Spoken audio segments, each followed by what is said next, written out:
So I've had about 20 years worth of health issues, all originating in the gut. It's just sort of got increasingly worse over the past, 20 years or so, to the point that it was just kind of unbearable. Initially, I figured out that histamines were causing the issue, or that was part of the reason that what was causing the issue. And so what happens is I'd eat a high histamine food. Generally, that's meat and animal products that have the high protein and high histamine content. And that would, through the gut damage, get into the blood and then cause all these crazy reactions. So my heart would race, my body would tense up. Sometimes my body would just shake and vibrate for ages. Insomnia, anxiety, depression, vicious depression that I've never really had before. That can be quite scary. I don't get that as much anymore, but and also the eczema, really bad dandruff eczema, things like that, and food intolerances that just got worse and worse. So it's been a bit of a battle over the last 20 years. So eventually, when I figured out the histamines, I did try to go. She might have been before then, but there was one time in my life where I did go vegan. I think I lasted about 6 or 9 months or something, because I read that book, The China Study. But I just had relentless diarrhea all day, every day, basically. I figured out later on that it was the raw carrot doing it. My gut damage, my gut was just that weak. It couldn't digest raw carrot and it would just flow through me. And I put up with that for a long time. I can't remember how long. It was about 6 to 9 months. And then I just had to stop. I didn't know then it was the raw carrot. So I just thought it was, my body just didn't go with the vegan diet. So then what put me on it was that I tried a million different things, always eating meat, and eventually I did a juice fast, I think for 1 or 2 days, and I just noticed that a lot of the issues cleared up.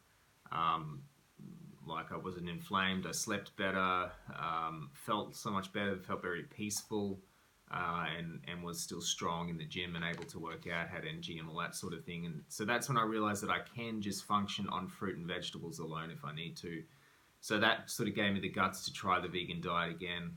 There's a lot of reports, saying that it's healing. It'll heal your gut, colitis, and gut damage and all this stuff. So I got back on it and stayed on it for a year. I've only recently just finished, started eating animal products again. It's been about a month or so, a bit less now that whole year was over. And so I was just looking back, and I wanted to talk about what I learnt from that year of being on this vegan diet. I ate sometimes junk food vegan stuff, very rarely.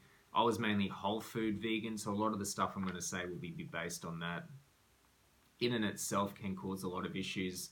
But yeah, so I have written some stuff down here because I just didn't want to miss anything important. So I'm going to be looking on notes a bit.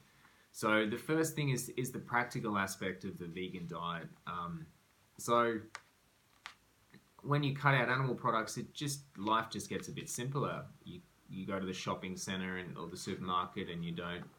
There's whole areas of the supermarket you don't even need to go to. Things just get simpler, especially when you're whole food. You just eat fruit and vegetables, grains, things like that. So that did get a lot simpler. Also the recipes and everything like that. Life gets a bit simpler, and I'm very much a fan of minimalism. So that fell in line with that quite well. The other thing, So after a little while, I did stop thinking about dairy and meat, animal meats, and just animal products in general. I'm eating meat again now, and I don't really crave it, but I do crave the satiety it can give you. But when I went vegan after, I don't think it was very long, within about 2 weeks, I stopped craving it. I just stopped thinking about animal products. The smell of meat, though, was still amazing. I'd smell meat or smell pizza, and it would be an amazing experience that makes the mouth water. But I didn't crave it, I didn't need it, I didn't want it anymore. So that does go away. In terms of my body, I had a lot of gut damage, so a lot of this may not apply to someone who's quite healthy.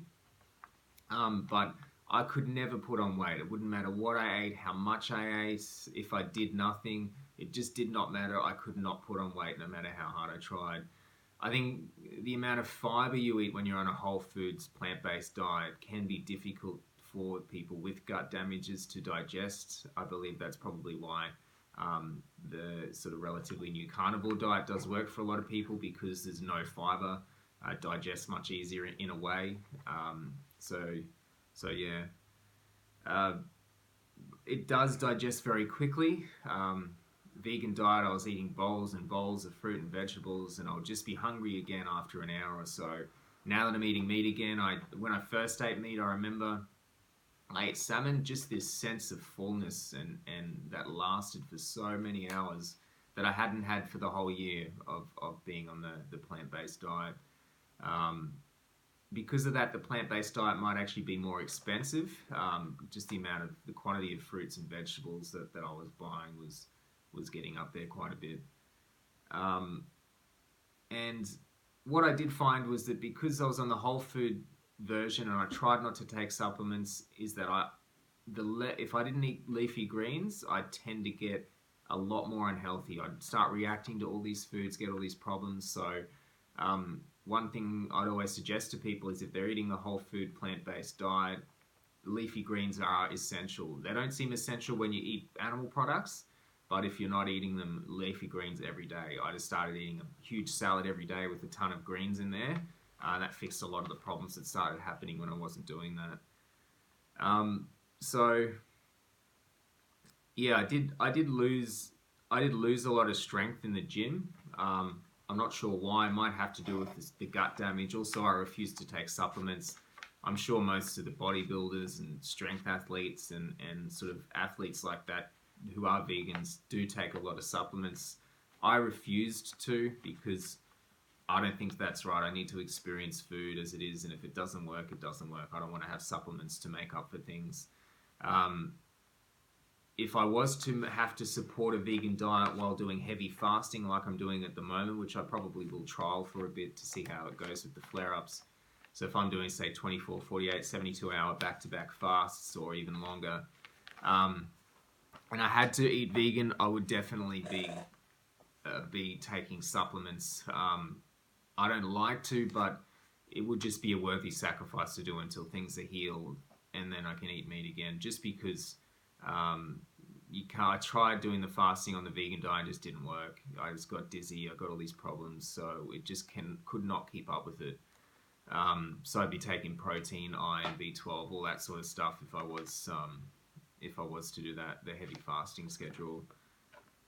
And things did get a lot better at the start. I mean, I think that's because you just sort of are injected with so much good food suddenly that things got better, but then it just gradually got worse and worse over the year until I was reacting to everything. Eczema was all over the place.